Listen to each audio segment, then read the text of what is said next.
राधानगरी तालुक्यात झालेल्या अतिवृष्टीमुळे तालुक्यात काही ठिकाणी पडझड पाहायला मिळाली।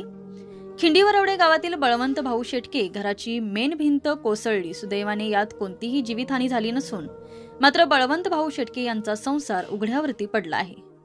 त्यांना पर्यायी राहण्यासाठी कोणताही मार्ग नाही। जर पुन्हा तालुक्यात पाऊस झाला तर संपूर्ण घर पडण्याची शक्यता आहे। तरी शासनाने लवकरात लवकर मदत करावी अशी मागणी ग्रामस्थांच्यातून होत आहे।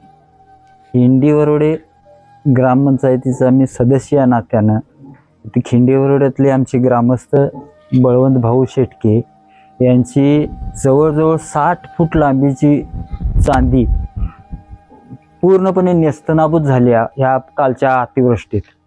आणि त्याचं इतकं नुकसान झालंय की त्याला राहायला सुद्धा आता कुठे म्हणजे पर्यायी जागा शोधायची पाळी आली आहे। आणि ते काल तलाठी साहेबांनी आज पेपर पाठवल्यात आणि त्या पद्धतीनं त्याची विषय होऊन रीतसर पंचनामा आम्ही केलेला आहे।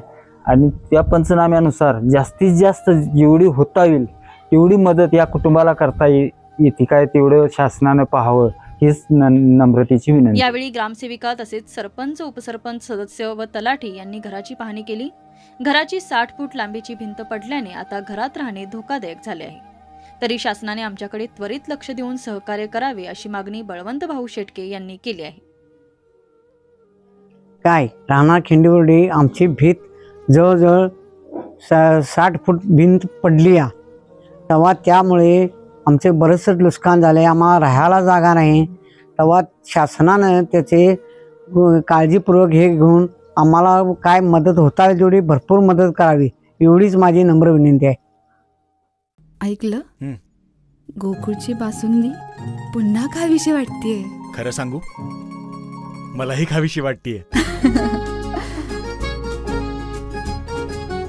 पुन्हा पुन्हा खावीशी वाटणारी गोकुळ बासुंदी।